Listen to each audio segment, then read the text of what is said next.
Okay, Steph and I need to get away for a day.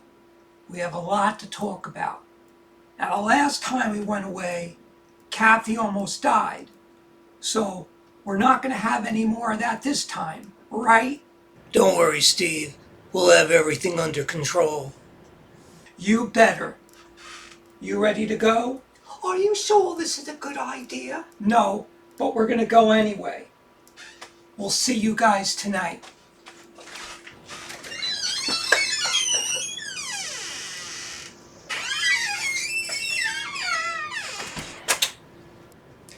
I don't know what they're worried about. I'm gonna be calm, cool, collected, and I'll watch over those kids like a hawk. And if I have to, I'll rule with an iron hand. We are so screwed. Definitely.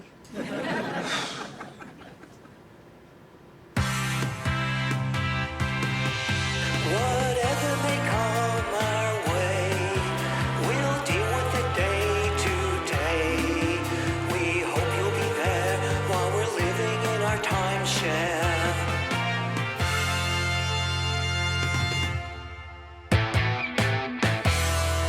You ready to go out? I'm ready, George. You two aren't going anywhere. Why not, Mom? Because last time Steve and Mary Poppins went out, you almost died. Anyway, they put us in charge of watching over the place. But Mom, we had plans. Consider them canceled. So what are we supposed to do? Make other plans. Watch TV. Go downstairs and have sex.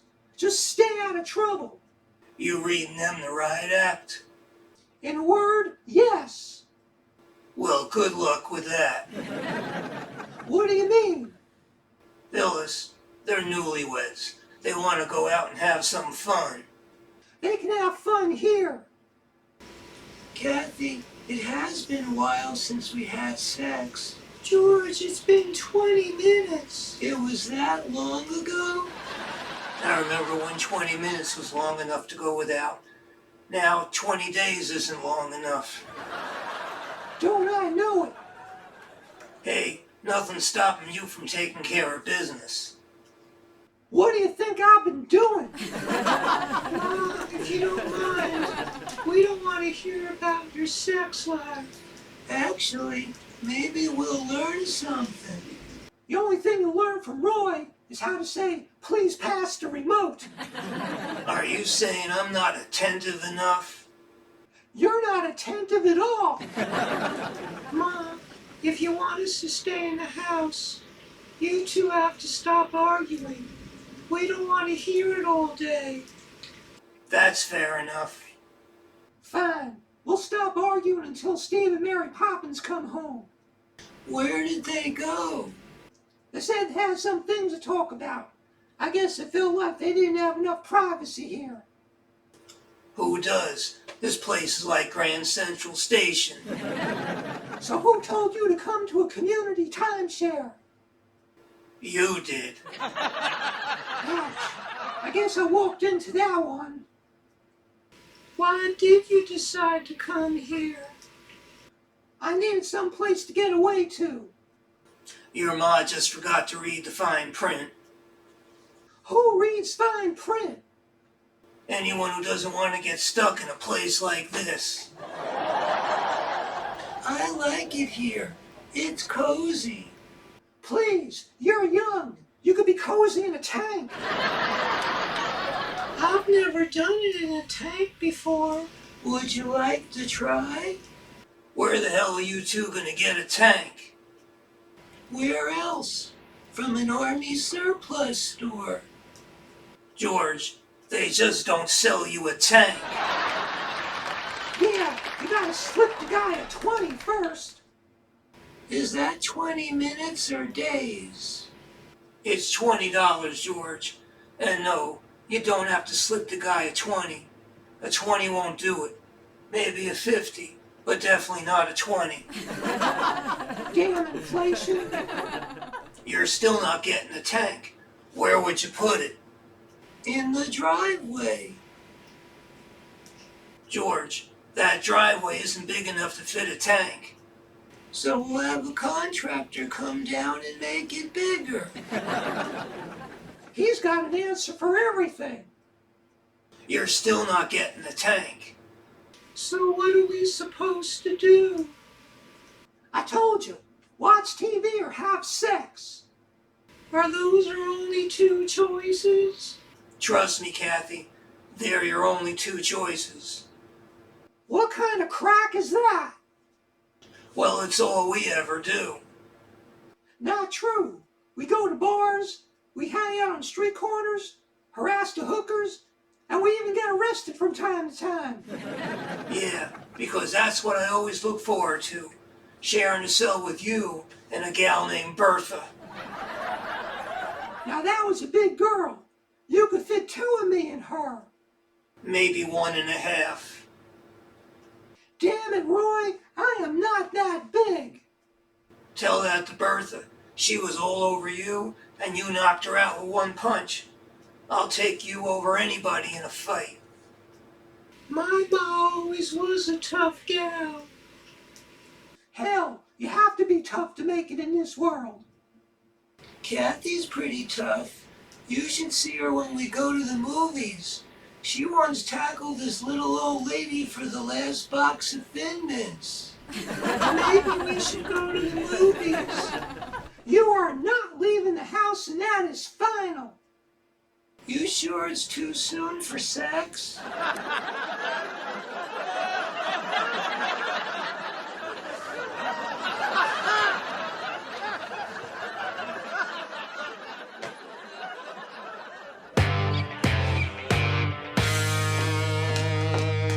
Where's my daughter?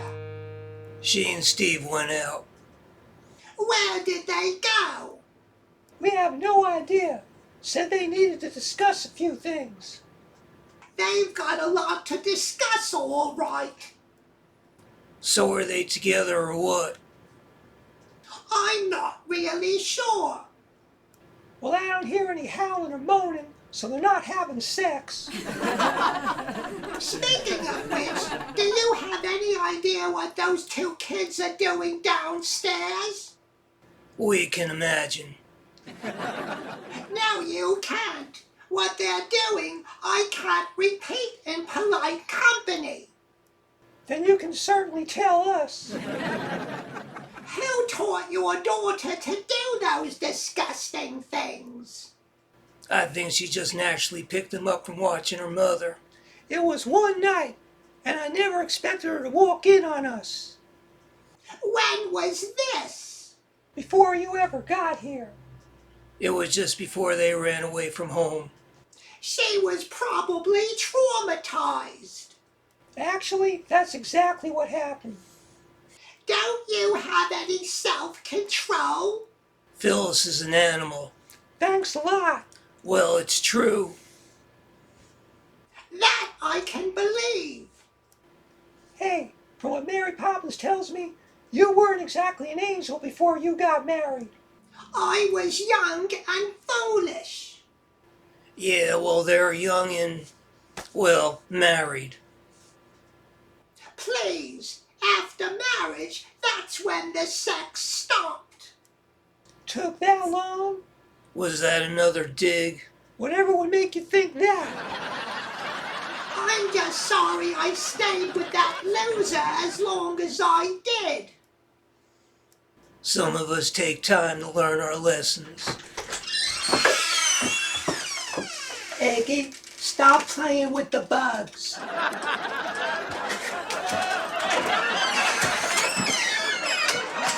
Oh, great. The other sex things of the household. Where were you two? We just went to check on Iggy's mom. She's still recovering from the surgery. And you're leaving her all alone? Actually, Iggy's friends are with her. They're great guys. Look, I wonder if you two could do us a favor. Sure, what is it? Steve and Mary Poppins went out and put us in charge of watching over Kathy and George. After the last time that she almost OD'd, they don't trust us. Could you do us a favor and help us keep an eye on them? Where are they now? They're downstairs doing the most disgusting things. They're having sex? Or some form of it. I won't repeat it in polite company. Well, then you can certainly tell us. What are you all, a bunch of perverts? Yes. Next question. I'm living in a den of iniquity. If there's no madam here, I don't think so. Besides, we're all equal here. You know what scares me? No, what? That I understand how he came up with that. Anyway, don't worry. We'll help you keep an eye on the kids. But I draw the line at watching them during. I don't think they want an audience. The way they're going at it, I don't think they'd notice an audience. I can always tell when someone's watching me. You've done it with people watching you? When I was turning tricks, I had couples where the wife wanted to watch me get it on with her hubby. And you agreed to this? With what they were paying me? Damn straight. I remember once somebody was watching me. It took me a half an hour before I figured out it was a cop. A cop watched you for a half an hour? It turned out he was on his lunch break. He said he couldn't arrest me until it was over. I wasn't a high priority. Thank God you weren't robbing a bank. If I was, I wouldn't be having sex. Of course, I was that one time I got locked in the bank vault. I don't think I want to hear this. I don't think any of us do. Just make sure you keep an eye on those kids. Consider it done. Besides, if they're having sex, they might be a while. Gee, I wish I knew what that was like.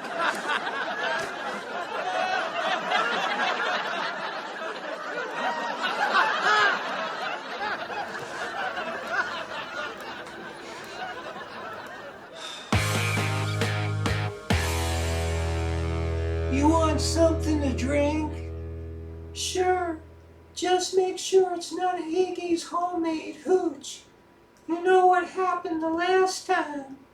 Don't worry. I think he poured it all down the sink. Good, because we promised Steve and Stephanie we wouldn't get into any trouble. So far, so good. Yeah, but the day is young. If you think I'd let anything happen to you, you're crazy. You take really good care of me. We take care of each other.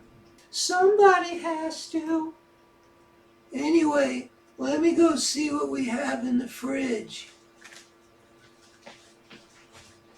As long as it's cold, it's fine. I'm home!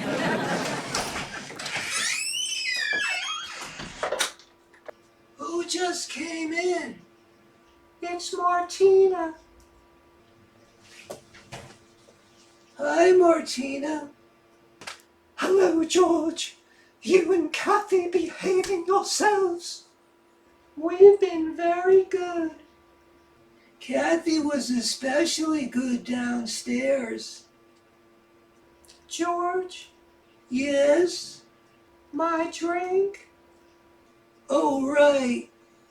What were you two doing downstairs? Oh, wait. Never mind. I think I know. George has become quite the lover. At least that's what she tells me. Hey, Kathy, all they got in here is water and cranberry juice. Cranberry juice is fine, George. You want a glass with that? No, I'll just drink it straight out of the bottle. Now that's my kind of girl. Martina, it's cranberry juice, not 100-year-old scotch. Let me tell you, cranberry juice can have quite a kick to it. especially if you add in a little rum. I don't think we have any rum. It's okay, George. The cranberry juice will be just fine. Why all the worry about you two? You weren't here when I almost OD'd on Iggy's homemade hooch. Bad stuff, huh? Now that stuff has a kick to it. Here you go.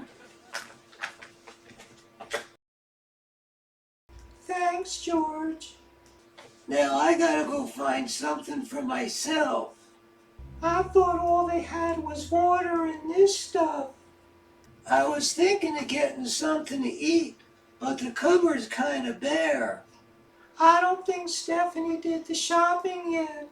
Which reminds me, I want to try that new lunch, but I forgot what it's called. Do you remember what's in it?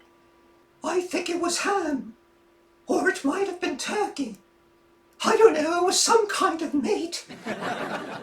Well, that narrows it down. The only thing I can find is tuna. Or it might have been that. George has a great way of fixing up tuna. Oh?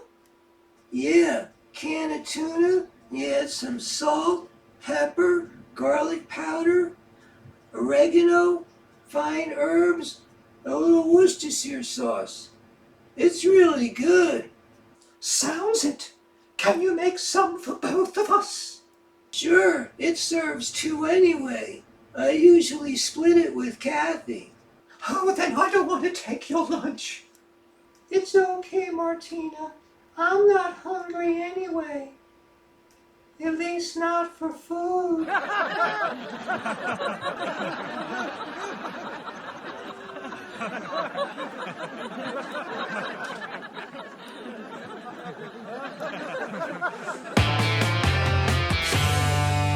Just what I wanted to do today.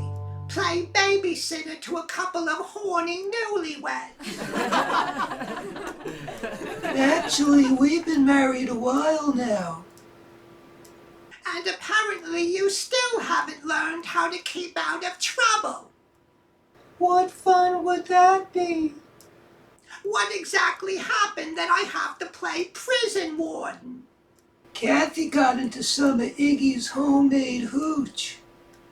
Iggy, he's the one with scrambled eggs for brains? Iggy's okay. Just a few too many drugs in his day.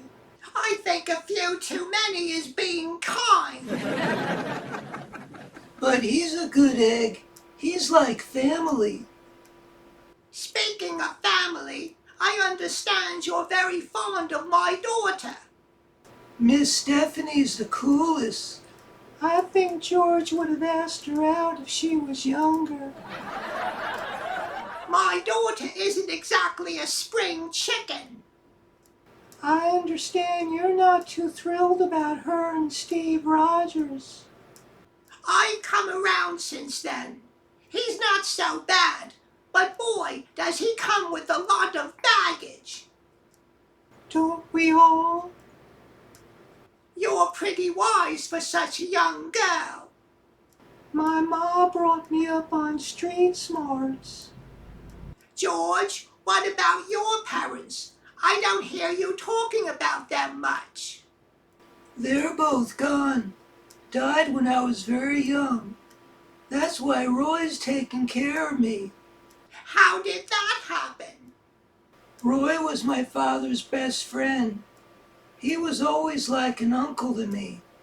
Now he's kind of like a father. You're very lucky. He seems to care about you a lot. Roy's the best. And he keeps my ma in line. I don't think a pack of wolves could keep your mom in line.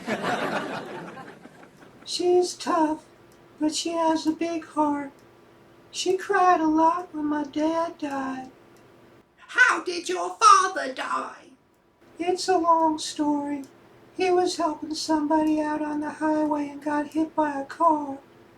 My mom blamed herself for years, but we talked, and I think she's better now. You really love your mom, don't you? I do. She drives me crazy sometimes. She has kind of a double standard when it comes to me. How's that?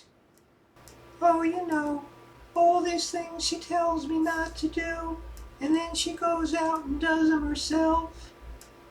It's a parent's prerogative to have a double standard when it comes to their kids. Trust me, I know. Were you tough on Stephanie? Maybe not tough enough.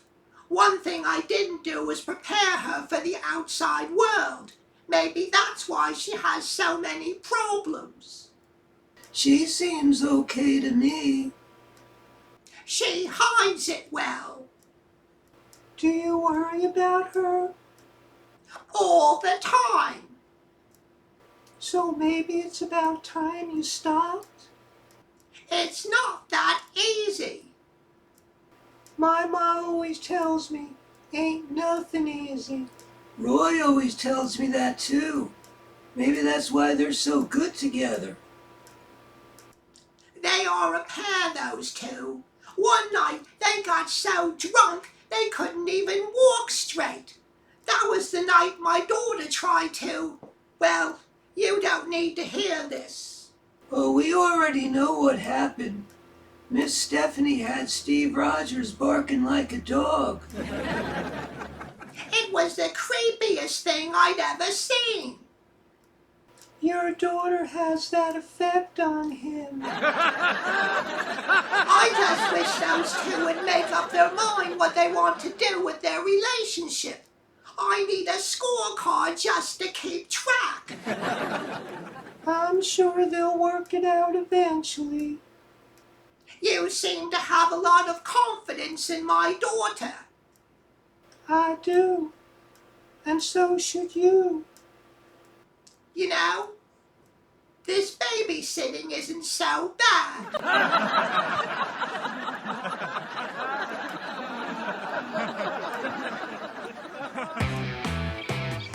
I wonder when Steve and Miss Stephanie are gonna come home. They'll come home when they come home. That's probably them now. Hi, Steve. Hi, Miss Stephanie. Well, they're not dead. And you were worried. Fine thing you two running off and leaving me to play nursemaid. Where's Phyllis and Roy? They went bar hopping. They were supposed to stay with the kids. We told them they could leave. You told them? Mrs. Bloodworth was perfectly capable of taking care of us. Besides, she was a lot of fun. She's a lot of fun. All right, who are you and what have you done with my mum? Your mum is putting in for hazard pay. Were they that much trouble? It wasn't us. The can opener jammed. The new one? Oh, Martina's not going to like hearing that. She already knows. She was the one using it. Then she called me over to help her fix it. The damn top blew off and almost hit me in the coconut. I could have been scarred for life. At least then I would have company. Did you fix the can opener? With great difficulty. But we did get our lunch. Well, thank God for that. Like they'd go hungry. The two of them have been snacking all day. You were supposed to keep them from getting into trouble. Trust me, they had no trouble opening up a bag of chips. Relax, Steph. At least they're okay. We're better than okay, aren't we, George? We sure are. I'm not going to ask. Please, these two are like rabbits, and I thought you two were bad. They're young and in love. And what are we, chopped liver? That's what we've been trying to figure out. You were talking about us? A lot. I didn't think we were such a fascinating subject. We were just curious about where your relationship was. I sometimes wonder that myself. Look, just because I'm not ready to get married doesn't mean there's a problem. With relationships, there's always a problem. Not with ours. No, we're perfect. That could be us one day. Please, one syrupy couple around here is enough for me. Well, as long as you two are all right. We're fine. Not a drop of hooch. Which reminds me, after the day I've had, I need a drink. There's some rum on top of the fridge. Don't tell her that. Why not? She's gonna find it eventually anyway. Would you like to join me? No, thank you. I need to keep my head clear. I'll have a glass. Really? Hey, if I can't get lucky, I might as well at least get drunk.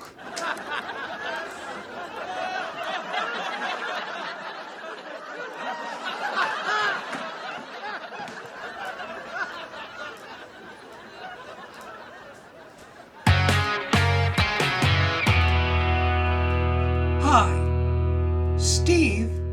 I'm not Captain America Rogers here, with another installment of Timeshare Tidbits.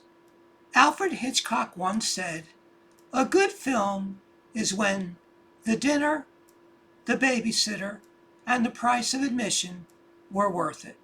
Well, today, as Steph and I went out for a much-needed break, while there was no dinner and there was no film, the babysitter was definitely worth it.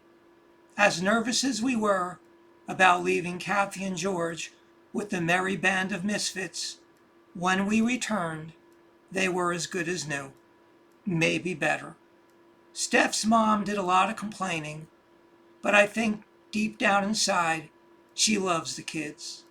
Of course, I should have known that Roy and Phyllis would have run off bar hopping. Boy, are they going to hear it from me. As soon as I come down from this rum high, whew, boy, that stuff really packs a punch. Roger's out.